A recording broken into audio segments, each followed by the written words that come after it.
ನಮಸ್ತೆ ಸ್ನೇಹಿತರೆ, ಮೆಟ್ರೋ ಬೀಟಿಗೆ ಸ್ವಾಗತ. ನಾನು ನಿಮ್ಮ ರೋಹನ್. ಭಾರತದ ಪ್ರಧಾನಿ ಬ್ರೂನಿಯ ಪ್ರವಾಸದಲ್ಲಿದ್ದಾರೆ.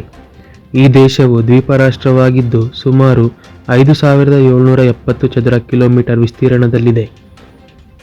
ಈ ದೇಶವು ಸಮೃದ್ಧ ನಾಡಾಗಿದ್ದು ಸುಮಾರು 78ರಷ್ಟು ದಟ್ಟ ಕಾಡಿನಿಂದ ತುಂಬಿದ ದೇಶ ಹಾಗೂ ವ್ಯಾಪಕ ಮಲೆನಾಡಿಂದ ತುಂಬಿದ ದೇಶ ಎಂದು ಕರೆಯಲ್ಪಡುತ್ತದೆ.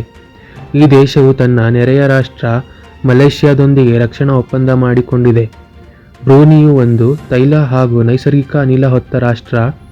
ತೈಲ ಹಾಗೂ ಇಂಧನ ಈ ದೇಶವನ್ನು ಶ್ರೀಮಂತ ರಾಷ್ಟ್ರ ಎಂದು ಗುರುತಿಸಲು ದಾರಿ ಮಾಡಿಕೊಟ್ಟಿದೆ. ಈ ದೇಶವು ರಾಜಪ್ರಭುತ್ವ ದೇಶವಾಗಿದ್ದು ಇಂದಿನ ರಾಜ ಶೇಖ್ ಹಸನ್ ಬೋಲ್ಖಾನ್ ಅವರ ಆಡಳಿತದಲ್ಲಿದೆ. ಇಂದಿನ ರಾಜ ಶೇಖ್ ಹಸನ್ ಬೋಲ್ಖಾನ್ ಅವರು 14ನೇ ತಲೆಮಾರಿನ ರಾಜ. ಈ ದೇಶವು ಹಲವಾರು ಇಸ್ಲಾಮಿಕ್ ವಿದ್ಯಮಾನಗಳನ್ನು ಹೊಂದಿದೆ. ಈ ದೇಶವು ಒಂದು ಶಾಂತಿಪ್ರಿಯ ದೇಶ ಎಂದು ಕರೆಯಲ್ಪಡುತ್ತದೆ. ಮೋದಿಯ ಭೇಟಿ.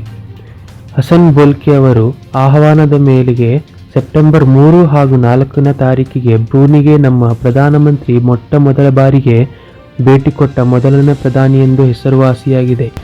ದ್ವಿಪಕ್ಷೀಯ ಹಸನ್ ಬೋಲ್ಖಿಯಾನ್ ಅವರು ಎಲ್ಲ ಕ್ಷೇತ್ರದಲ್ಲೂ ದ್ವಿಪಕ್ಷೀಯ ಸಹಕಾರವನ್ನು ಹೆಚ್ಚಿಸುವತ್ತ ಗಮನ ಹೊಂದಿದ್ದಾರೆ.